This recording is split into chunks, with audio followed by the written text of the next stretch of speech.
All Hit Radio.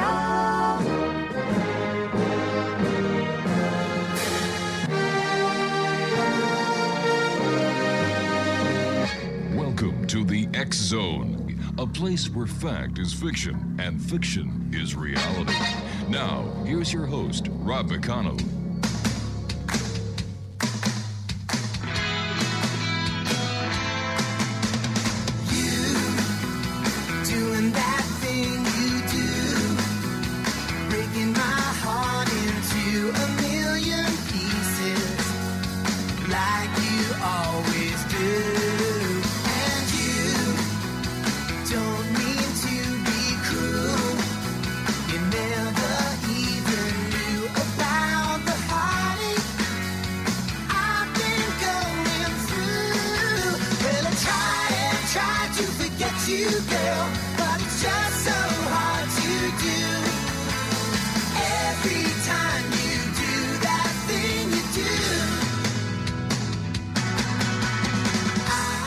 And good evening, one and all, and welcome back to the X Zone. I am Rob McConnell, and for the next 2 hours, I'm your host and your guide as together we will cross this time-space continuum to the place that I call the X Zone.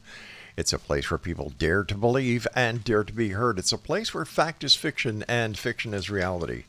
The X Zone comes to you Monday through Friday from 10 p.m. Eastern until midnight on the X Zone Broadcast Network from our broadcast center and studios in St. Catharines, Ontario, Canada, and our anchor station, our network anchor station, your hometown radio, Classic 1220, streaming around the world at classic1220.ca. Explanation this hour, we're going to be talking about the politics of disclosure, unidentified flying objects, UAPs, and much more. My guest this hour is Stephen Bassett. He is a political activist, disclosure advocate, and the executive director of Paradigm Research Group, founded in 1996 to end a government-imposed embargo on the truth behind extraterrestrials-related phenomena. He has spoken to audiences around the world about the implications of disclosure, the formal confirmation by heads of state of an extraterrestrial presence engaging the human race. Joining me now is Stephen Bassett. Stephen, welcome back to the X Zone. Always great having you with us, sir. A pleasure to be with you again, Rob. You and I were talking briefly before we went to air, and these are very important times in disclosure, and you must be overworked, my friend. Yes, it's pretty intense. I've always known that the end days of this policy, this amazing policy of denying to the world, it's probably the most important truth any human is going to come to understand, that we're not alone in this universe and that we're being engaged by other entities, other civilizations, almost certainly star to star, though there is some speculation elsewhere. And I knew it was going to be crazy and wild, and it's proving to be that, maybe even more than I would like. It's extremely complicated. It's getting almost impossible to keep up with, to follow. It's like, again, a escalating thing. So that's 77 years since Roswell, 79 years since we ended World War II with the dropping of bombs in Hiroshima and Nagasaki. Virtually my entire lifespan. I was born 6.5 months after those bombs were dropped, and I was, how would you say, it began like 6.5 months, and then I was born 6.5 months before Roswell, so I was right between the two. My whole life has been parallel to these two things, and one is not resolved yet, and that is the nuclear arms race, which threatens us every day. But the other is the truth about this ET presence. That is very close to finally being confirmed, and much has happened. I'm happy to discuss that. How close are we, Stephen? Technically, we're as close as one hearing in front of our Senate Intelligence Committee. In our government, you have you got two parties. You got Congress, bicameral, but the Senate is the higher body, and the Senate Intel Committee is probably the most important committee in terms of national security, maybe even more so than the Armed Services Committee of the Senate. And everyone sort of knows that is where this is going to land. There's been four important tranches of legislation that have now been passed 4 years in a row, all of them sponsored out of the Senate Intelligence Committee. Witnesses have come forward. All the members of the 17 members of the Intelligence Committee have been briefed a number of times, have met with witnesses. The number that are currently available for a hearing could be easily 40, 50, 60. And so at any time, the committee chair, Senator Warner, could call that hearing and bring those witnesses in. Not for a half a day like David Grush's hearing before the House subcommittee, but before the full committee for a week, perhaps 4 witnesses a day, 2 in the morning, 2 in the afternoon. 20 David Grushes, I can assure you, watched by God knows how many millions of people around the world, would blow up the truth embargo once and for all, and then set the stage for disclosure itself, which would be the president coming forward subsequent to that extraordinary hearing. And in a very nonpartisan way, minimally political, say, look, I've heard the testimony, watched the testimony as you have. Mm-hmm. I've discussed it with all of my top aides and so forth, and we clearly understand that we're not alone, and you want to know more, and boy, we're going to do our best to get you that. And we have legislation that's been passed to help in that regard. So that's how close we are. One hearing. But calling that hearing is no easy matter. Now, with the elections coming up in November for your president, between President Biden and President Trump, how will this affect, if any, the announcement by a president that the ETs are here? Oh, it's already affecting it. My hope, and we certainly had a chance to do this, my hope was we'd get disclosure before the election got serious. Mm-hmm. This is a nonpartisan issue. It's been treated in a nonpartisan way. It's not really been politicized at all, and we don't want it to be politicized. But there's been a lot of things happening in the last couple of years, as you well know, very dangerous, awful things, mm-hmm. and enormous political upheaval in the United States. And so that has made it more difficult for our politicians who are notoriously risk-averse. And the reason for that is how much it costs to run for office, a couple of $1 million, maybe $5 million, $6 million, to get a seat in the Congress that maybe pay $200,000, $250,000 a year. The same for the White House. Right. Spend $1 billion. And so it's like anything you say, anything wrong you do, you lose funding, mm-hmm. you get primaried by your own party. So they're terribly risk-averse. That's why it's so difficult to get anything done down here. And this issue is massive. And so that has kind of stretched things out. And unfortunately, it has pushed it now into the political arena, into the campaign in a significant way. Is there any... Go ahead. No, I was just going to ask you, Stephen, is there any way that this topic, the topic of disclosure, the hearings, can actually be derailed or shut down? Well, interestingly enough, we had huge developments take place over a period of 3 or 4 years, and we hit a point earlier this year, or late last year rather, when the Department of Defense panicked and actually tried to shut it down. It's a very long story to cover, but essentially, when David Grush came forward with his extraordinary testimony in June the 5th of last year, followed up by his testimony under oath on July the 26th to the House Oversight Subcommittee, the people inside the DOD and others, like defense contractors and the heads of those companies, really had to face the fact that disclosure was coming at them fast. And those that could not tolerate that or bear that possibility decided to try to push back really hard. And the first thing they did was to strip the Schumer bill, the UFO Disclosure Act, of all of its powers in a very open, aggressive way. It was clear what was going on. And then there was the out of themselves. And the bill, there was a bill passed. It had the essence of what Schumer was trying to do, but it took away the power as soon as it happened. In other words, it left the decisions ultimately in the hands of those with all the secrets, mm-hmm. and the ET tech and the ET bodies and everything else. And so that was a blatant move, but it didn't work. It didn't stop things. Schumer came back and read into the record in the Senate that he was not done. They were going to continue to come after this. and the people opposing and that gutted that bill knew that he could reintroduce the bill as a standalone bill. And then they probably reflected on the fact that Mark Warner cannot be stopped. There's no way they can prevent him calling a hearing and bringing those witnesses in to testify under oath. And so they really got upset. And what they did next was really striking, and that is that they tried to do in 2024 what they successfully did in 1969, which is they held a brief hearing in 68, whipped together a report out of the University of Colorado under Dr. Edward Condon, which stated nothing to see here, used that report as the basis to shut down the Blue Book program, which was causing a lot of problems for them. Then they went and destroyed NICAP, which is a very important organization at the time with 5,000 members.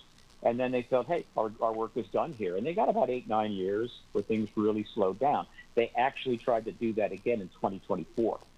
And so in an act of desperation, they kind of put together a report that supposedly was the count of the AARO, All Domain Anomaly Resolution Office study, had Sean Kirkpatrick, who was about to, he quit and was about to leave, got him to sign off on it and put that out there. And the report was the Condon report all over again. It's basically saying there's really nothing to this. They didn't find anything. It was a complete lie from the first word to the last word. And so that effort was made. It did not work. It failed because this is like 2024. The social media, the internet, and the power of global communication, people all around the world just shredded that report and showed it to be what it is, a disgrace. So then things are moving forward again. The next thing that happened as a clear indication that they can't win this was then Robert Garcia, who is a member of the House, a Democrat of the House, nevertheless, that's no big deal. It's a nonpartisan issue. He reintroduced the Schumer bill essentially into the House to be considered for the next National Defense Authorization Act. In other words, they shoved it right back in the state. So that is what's happening. Is it possible to stop disclosure? No. Is it possible to turn this back to 1969? No. Is it possible to screw this up and have what many would refer to as catastrophic disclosure? Oh, yes.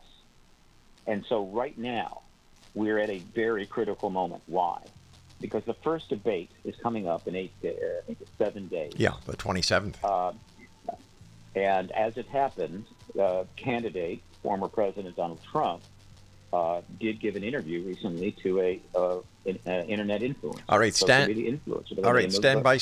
Logan Paul. Stephen, stand by. You and I have to take our first break. X Zone Nation, our guest this hour is a good friend of the X Zone, Stephen Bassett, and his website is paradigmresearchgroup.org. And Stephen and I will be back on the other side of this break as we continue here on the X Zone Broadcast Network from our studios in St. Catharines, Ontario, Canada, on your hometown radio, Classic 1220, streaming at classic1220.ca.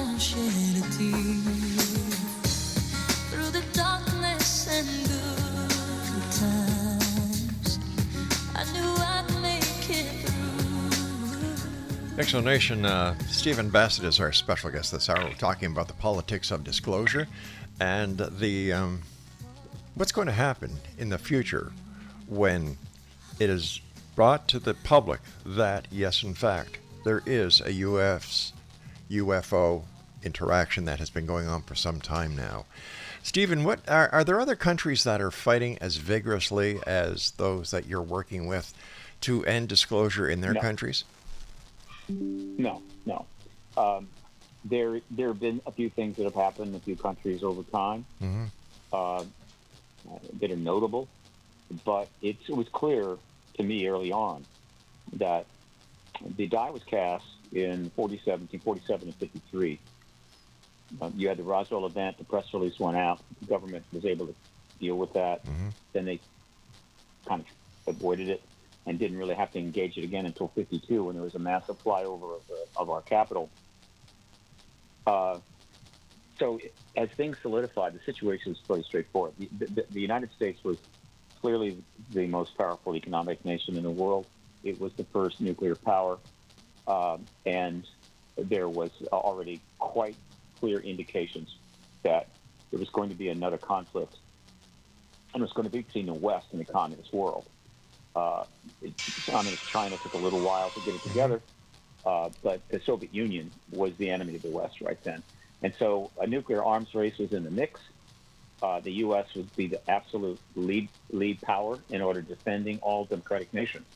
And so all of the allies, any allies at that time, and there were probably a number who knew something was going on, who knew that this phenomenon was real, made the decision that they would defer to the United States.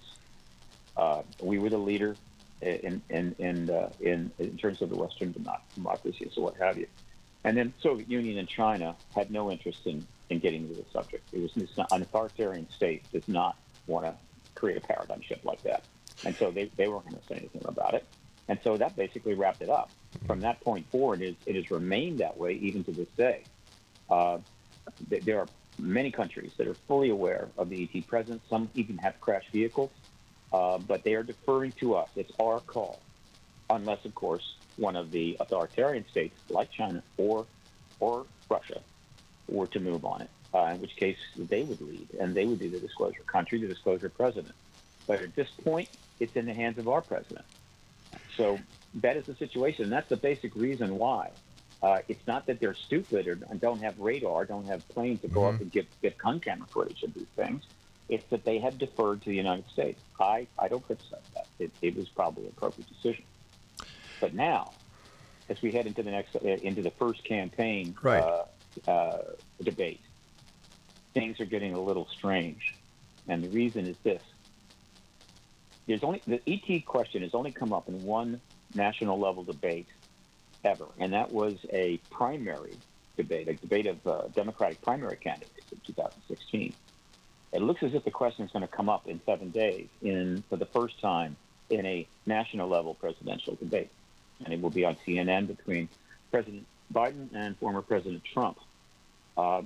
President Trump went on a program called Impulsive, Logan Paul. Now, a lot of people think Logan Paul is just an internet influencer, no big deal. That would be a mistake. He has 27 million subscribers to his main YouTube channel, 4.5 million to his show Impulsive. He has, I think, 13 million Twitter followers. His videos have been seen probably 7 to 8 billion times views. And so they discussed the ET issue. It came up.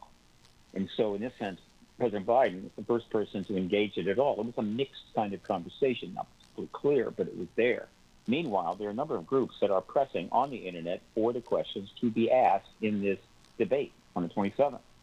So I think it's highly likely it will happen. But that is very complicated. Here's why. The candidate for president can say anything they want. I mean, they could talk about ETs, they could say this, they could say that, whatever. They're freed up to do that.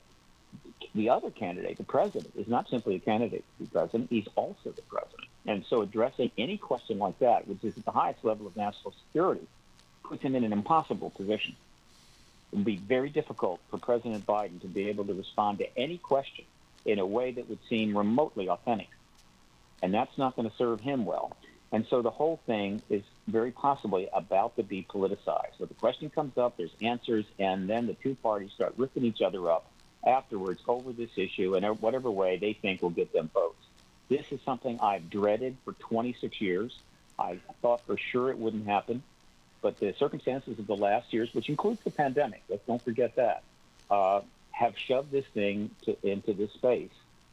And where it's going to go, I don't know. It can't stop disclosure, but it can certainly make the final months of the truth embargo a mess and damage the ability to do this thing right, constructively, and in the best interest of all people. So that's kind of another way of putting what I'm looking at what I'm having to face right now.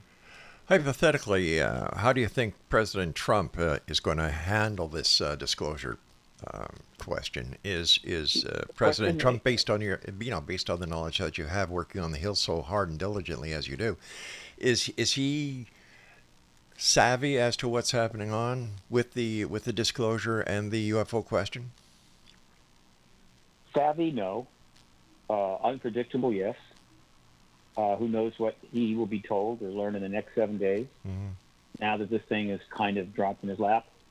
He did get asked a couple of questions while he was president. Responses were not particularly formidable in any way. I mean, just some light response. He did not take the issue on clearly. He did help generate the Space Force. A lot of people thought that was an ET thing. I seriously doubt that. The Pentagon will take any news force that you can give them because it means more money. Sure. And there is going to be potentially a war in space, but that would be humans. And that's already in the works in a sense. So I just don't think that the interest is there. But now, who knows? I can't predict. All I can say is a lot of people are going to be watching. I can't imagine the size of the audience going to watch this debate on the 27th. I think it's going to be really big. CNN's going to make a lot of money. Got 2 commercials. But again, we don't want this issue politicized. It transcends politics. It has been treated it is a nonpartisan issue that's been treated in a bipartisan way. One of the very few things it is. It's, to me, our last best chance to get these parties and people working together again instead of at each other's throats. Mm-hmm. But yet, what can you do? I mean, it is what it is, and right now I'm a little uncomfortable. Stephen, let us say that disclosure is announced. What happens after that announcement? How is this going to affect the political outcome of the United States and the other countries? And what is going to be, in your opinion, the effect that it's going to have on John Q. Public? Well, first of all, let me make a key point that I've made in a couple of hundred podcasts over the last 3 years. Everything that's been happening, the legislation, the creation of various organizations and task force, now all the main resolution office studies from the NASA, all the briefings that have been going on of Congress, a lot of briefings. The Congress is more educated on this issue than ever. All of this has nothing to do with trying to figure out the phenomena. The government's known about the phenomenon for 70 plus years. So what is it about? It has been about the fact that a critical mass of people within the military intelligence complex and possibly within the political class have figured out that the truth embargo is going to end. It's not going to last much longer. And so they knew they had to get all this together. They had to get legislation. They had to get an organization together. They had to brief Congress. They had to get all of this done. Otherwise, if disclosure were to come, say from another head of state, it would be in a totally impossible situation. The chaos that would ensue immediately thereafter, they would have nothing to deal with it. No laws, no organization, nothing. And so all of this has been about preparing for disclosure itself. But they couldn't say that. They couldn't say, oh, we're creating Arrow because there's an ET presence here, or we're briefing Congress because there's an ET presence here, because that, of course, would be disclosure. And so they had to misrepresent what they're doing and able to prepare for ultimately telling the truth. So it is another lie to get out from a bigger lie. I understand. I accept it. I understand why they're having to do it. So that's the first thing, all right? And so they have all this set up.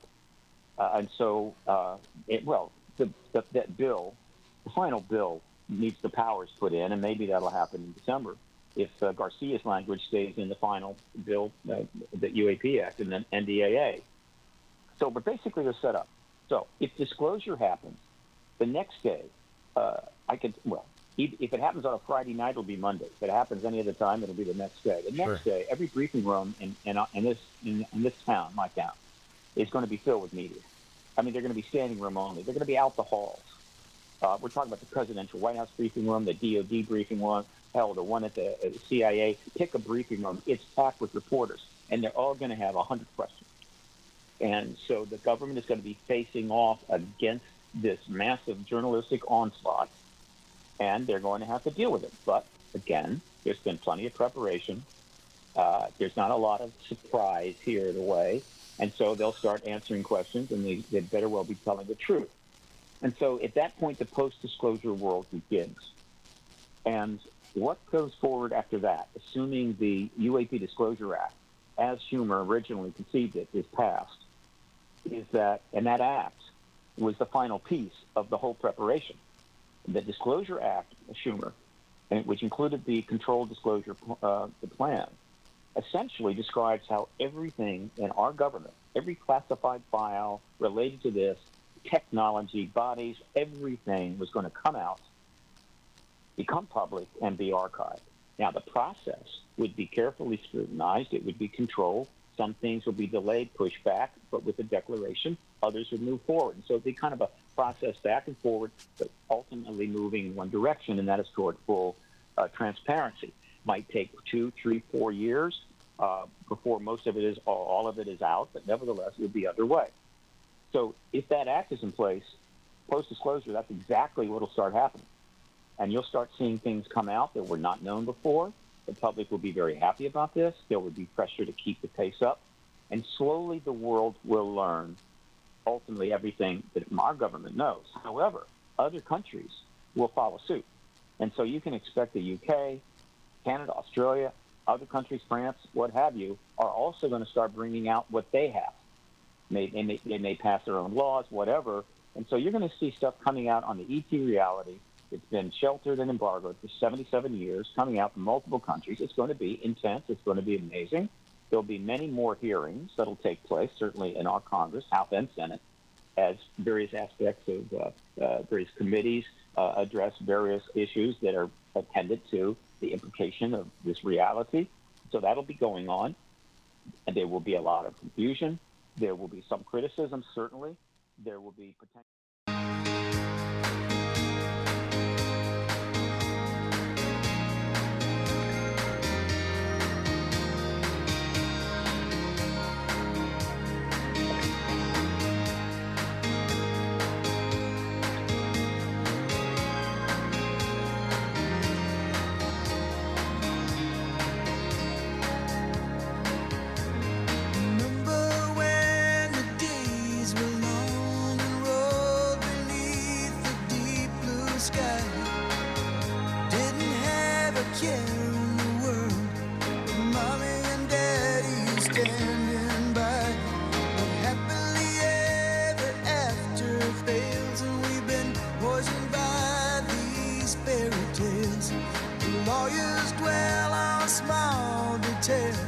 Since Daddy had to fly, oh, but I know a place where we can go, still untouched by men. So watch the clouds roll by, the tall grass waves in the wind. You can lay your head back on the ground, let your hair fall all around you. Offer up your best defense. This is the end. This is the end. The End of the Innocence by Don Henley. Is that what we're looking at here, Stephen? The end of the innocence, where the innocence pertaining to us being alone in the universe is just going to be blasted out of space. And if these entities have been working with us, or we have known about them since the days of Roswell, why have we tried to progress when it comes to space travel, going to the moon? Why has NASA been given so much money if we already know that once disclosure is made, everything will be no longer necessary? A very complicated question historians will, I'm sure, ponder for decades and decades. The primary reason for initiating a truth embargo and keeping it going for 77 years was national security at the highest level, at a level never foreseen in the history of the human race. What do I mean? National security in the sense that a nuclear arms race was underway by 47, and smart people in Washington knew it was going to continue and get incredibly bad. It did. 47 to 87, 40 years, I think 9 countries became nuclear, and the number of nuclear weapons is in the 85,000 range. Many stockpiled and thousands ready to launch in many different ways. We have been on the verge of annihilation, destruction of the Western civilization, certainly almost all of the Northern Hemisphere, for my entire life. And that's you don't get more national security than that. And so the decision to embargo the truth of the ET presence was under that aegis, and that's powerful. And as a result, nothing else matters, right? The fact that that the space program might look awkward down the line, or maybe we're working on tech that could get us to the moon in other ways, so why waste the money on rockets? No, they had to conduct their affairs as if there was no ET presence, no crash vehicles, none of that. To do it any other way would be to draw attention to this embargo. It was the truth embargo, uber all. Everything else was secondary, and that is why there's so many oddities and so much cognitive dissonance about why they do this, why they do that. I get it. But until the truth embargo is ended, we're not going to be able to get back to a more rational, appropriate, and transparent conduct of our affairs. In fact, the truth embargo is symbolic of a gradual disintegration of authenticity in the United States and in some other of the Western countries who want to be democratic, a collapse of confidence and trust in government, which is fatal in a democratic system. It's not fatal in a dictatorship. A dictatorship could care less if you trust them or not. Right. And if you give them a hard time, they'll just shoot you in the head. So we are in serious trouble across multiple fronts, and a lot of that goes to the nuclear arms race, which we've been living under, and has forced nations to spend untold trillions of dollars. They could have been feeding and clothing and housing and protecting the environment, but instead is spent in abject fear of the other, right, all of this time, trillions and trillions of dollars. In modern dollars, it's hard to pick a number. It could be 100 trillion. And so that is basically the principal cause, the nuclear arms race. But then the truth embargo of the ET presence underneath that has also done its damage. And so it's been a pretty amazing 77 years in some respects. But it also could be the end of democracies.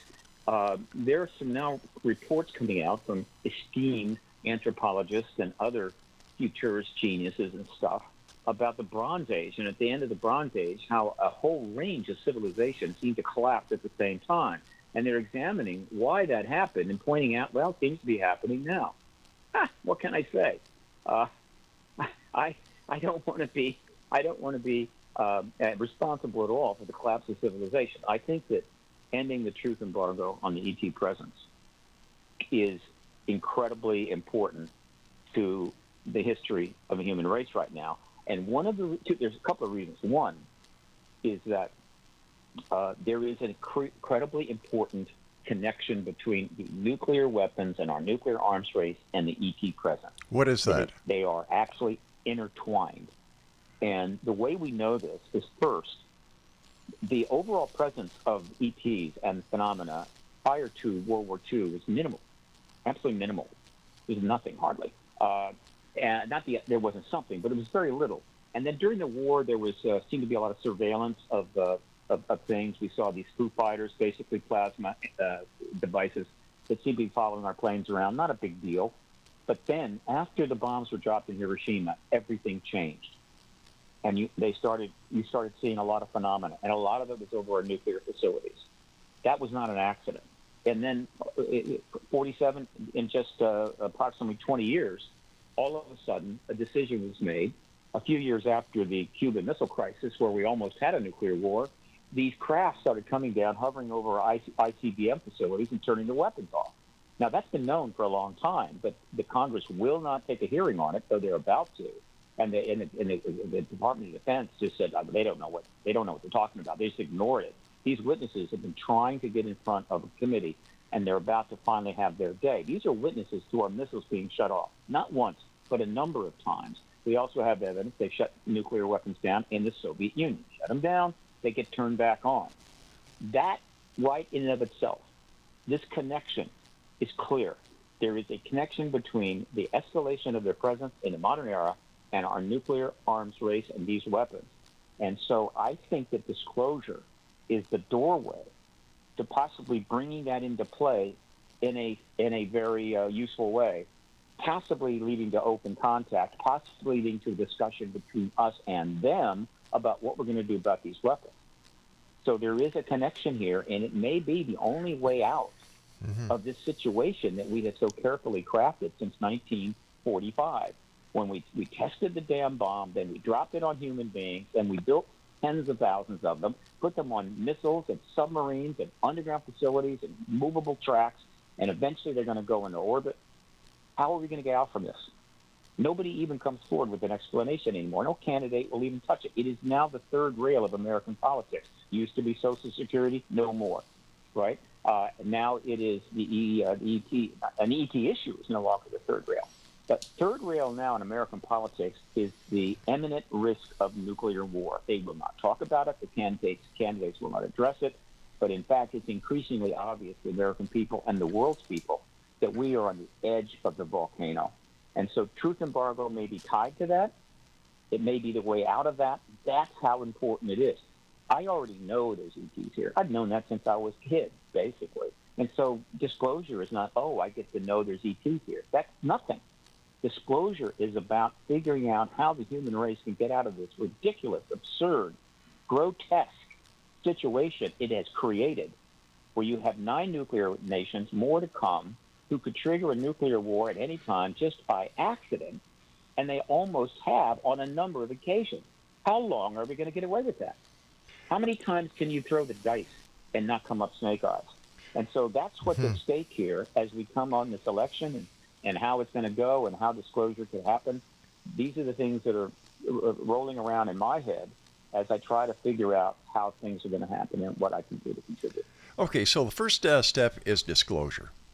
Somebody comes out and says, yes, they've been here, this is the proof and everything else. The president has. Yeah. Then contact. Then contact. Yeah. How long do you... I think 2 years after that contacting. Really?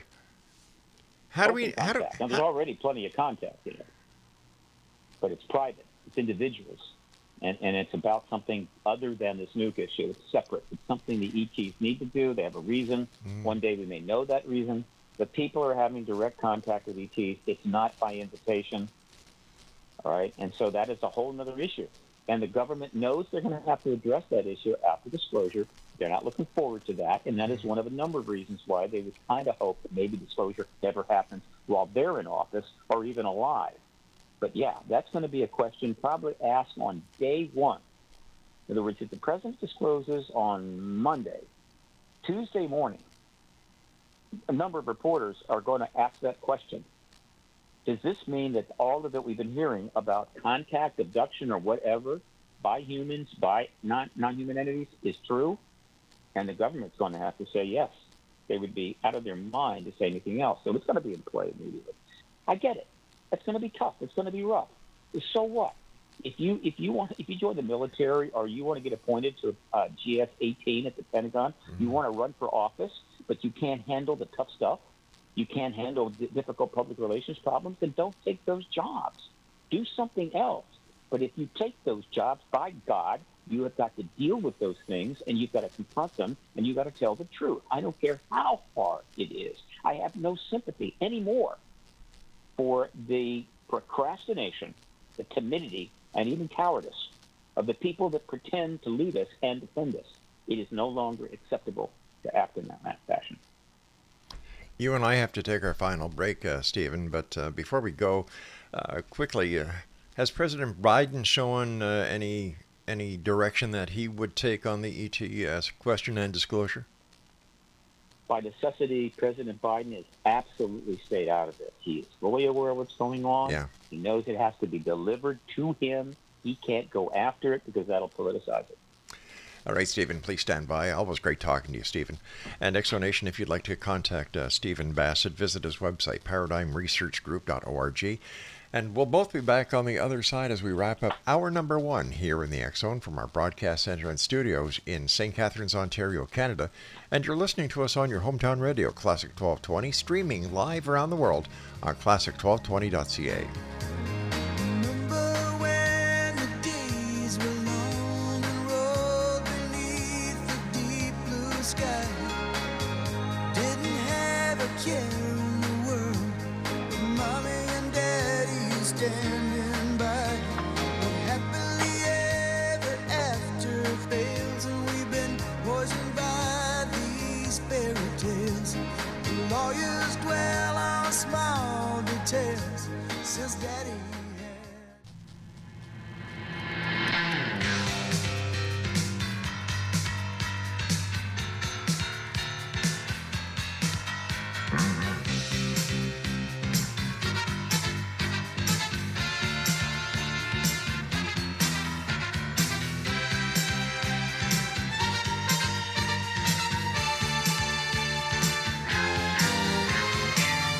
Father wears his Sunday best.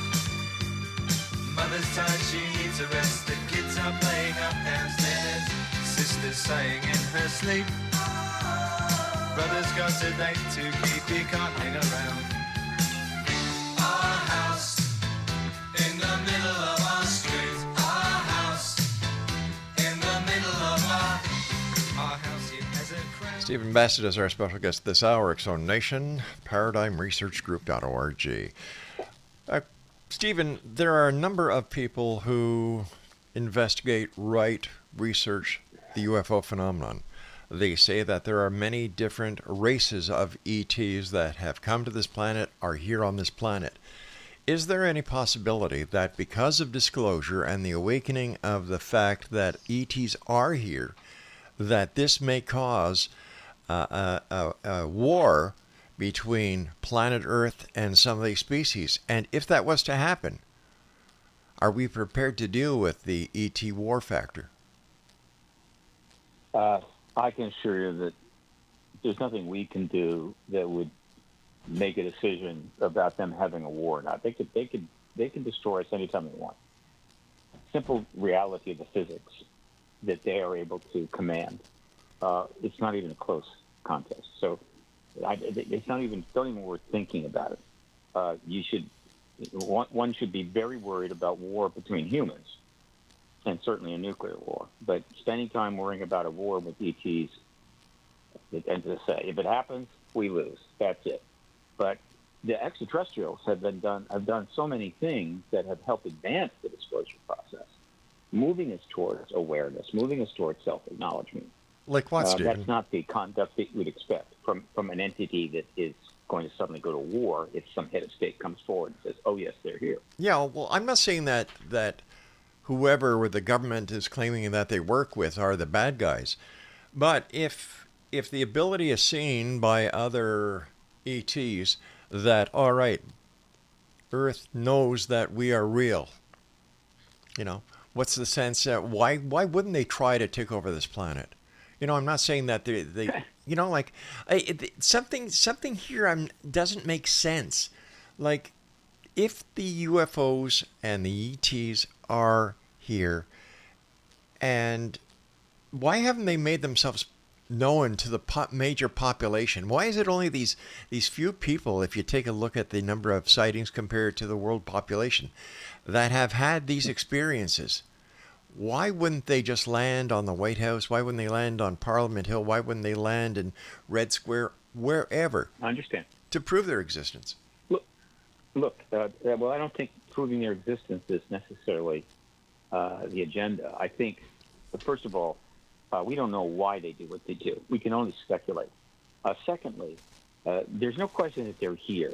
The question of whether they're working with a government or any government or our government is not clear.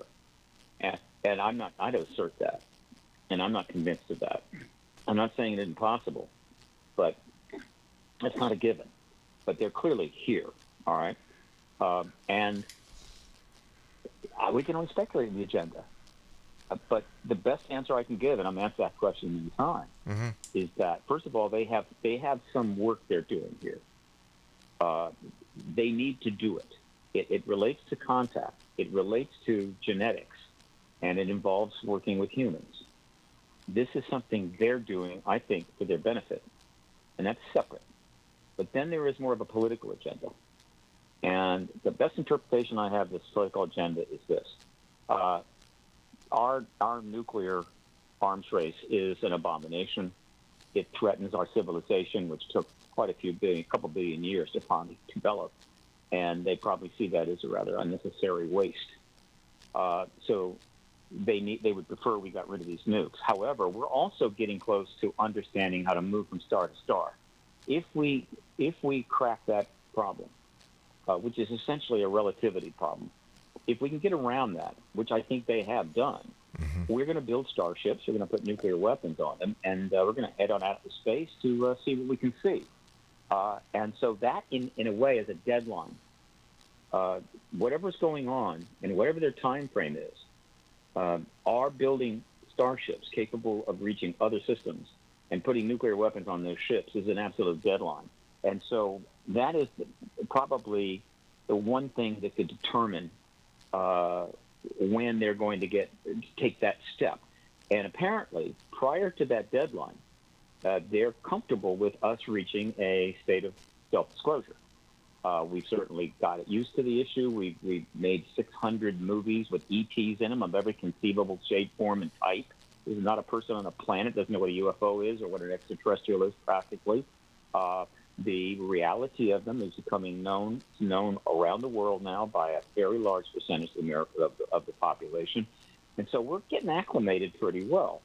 And so ultimately, we will self-disclose. Now, once we self-disclose, well, all the research comes forward, the learning curve expands, and the world becomes very ET aware. And the history is known. At that point, open contact would be anticlimactic. Open contact means actual public engagement of our authorities. We know what the discussion is. We know what the issues are, and that's taking place. It will be the first open situation in the modern era. I don't know about the ancient times, in which our civilization, a fully global spacefaring civilization, is actually having discussions with non-human civilizations from elsewhere. That open contact, I think, is about 2 years after disclosure, which could happen this year. So that puts it out around 2026. And I happen to think that one of the first topics of discussion will be the nukes. And it'll be about the fact they got to go. And if they don't go, we're never going to leave this planet. And we may not get any cooperation from them. Something like that. That's the best answer I've got for the time frame and why they don't do this or do that. But the one thing is absolutely clear. There is an intense, considerate connection between their presence here at this time and our nuclear weapons globally. And I think ultimately that is what we're going to find out. And my concern is that we can still have that nuclear war tomorrow. And while some people think they'll just turn the rockets off and turn the missiles off and they'll all be fine, I am deeply suspicious of that. I don't necessarily think that. I actually doubt that. Because if we did have a nuclear war, that would simply mean that our chances or the potential of us having starships armed with nuclear weapons heading on out there to see what we can see is probably put off hundreds and hundreds of years, in which case they might just take off for a while, come back, see how we're doing. Best answer I can give you, Rob, because it's a tough question. Why do you think that there'd be nuclear arms on the spacecraft, starships? Our ships, absolutely. Hey, have you watched our movies? Even Star Trek, which is about this fairly noble effort to go out and go where no man has gone before. Those ships were heavily armed. They were always firing at something, setting off torpedoes. The human race is what it is. But and I'm sure that the nations of this world consider the galaxy open carry. And so there's no way we're heading out with without armed ships. Okay. For the first time, how would you say danger? All right. First of all, I've got about 2 minutes left, Stephen. Now, what I'd like to say is, first of all, Star Trek was a movie, science fiction. Yeah. Okay, so that's number one. Number two, do you really think that Russia, North Korea, China would actually give up their nuclear weapons? All I can say is that the disclosure will be the greatest paradigm shift in history of the human race. And the nature of paradigm shifts goes like this. Mm-hmm. In the scientific world, you make a huge leap of understanding. You call it a huge paradigm shift. And with that new understanding, you double back on a plethora of other scientific issues and problems you could not solve before, but with the new understanding, you can solve. That's what the truth embargo creates, a worldview paradigm shift of such proportion that once we're in that area, once we made that worldview shift, we can then double back and suddenly start solving and dealing with the problems now that we consider insolvable. Do you think I'm simply saying, Mm-hmm. Go ahead. Do you think the human race is actually ready and capable at this time in our development as a human race to do that? All I can say is, at this point, no. But the only thing that could possibly take us to that point is only one candidate for that, and that is worldwide formal confirmation of extraterrestrial presence in our world. That is the one thing that could take us somewhere where we could possibly deal with that. Without that happening, we are doomed. And my concern right now is that we could have a nuclear war before we get disclosure. Right? It's iffy. Disclosure looks good, and I think we could see it, but the possibility of nuclear war could happen tomorrow. It's kind of a race between these two things. That's why I had a paradigm clock. Paradigm clock, midnight was disclosure. Doomsday clock, midnight's nuclear war. So these two clocks have been racing each other for 77 years, in a sense. I'm not sure which is going to happen first. I mean, these are strange times, Bob. Unusual times, extraordinary times. I'm fortunate to be part of it. I'm fortunate to be able to make a difference in some way, and for that I'm very grateful. But the truth is, of course, is that when you get into this, you start to understand these things, and you realize, we really are close to ending this whole damn thing. What happens on What happens on June 27th? What happens on June 27th after the debate between President Biden and President Trump? No one mentions disclosure. No one mentions UFOs. No one mentions anything about the UFO ET presence. That would probably be a positive, because it would keep it from getting politicized, and in the process leading to getting those hearings done would be less impeded. And we could still have that hearing before the election. We could still have disclosure before the election. But if it gets politicized, probably not. So I would be quite happy if the subject didn't come up, even though I've wanted it to come up in every single presidential debate prior to this. Stephen, the time has come when I must say so long to you, my friend. I wish you well, continued success, and I look forward to talking to you after the debate. Maybe we can get you back on and have a good chat about what happened. Stephen, take care of yourself. You too, Rob. Thank you. Good night, sir. Exonation, my guest this hour has been Stephen Bassett. And if you'd like to contact Stephen, if you'd like to check out his website, it's filled with information. The website address is paradigmresearchgroup.org. I'll be back on the other side of this commercial break at the top of the hour as hour number 2 of the X Zone continues here on the X Zone Broadcast Network and on You Got It, your hometown radio, Classic 1220, streaming classic1220.ca.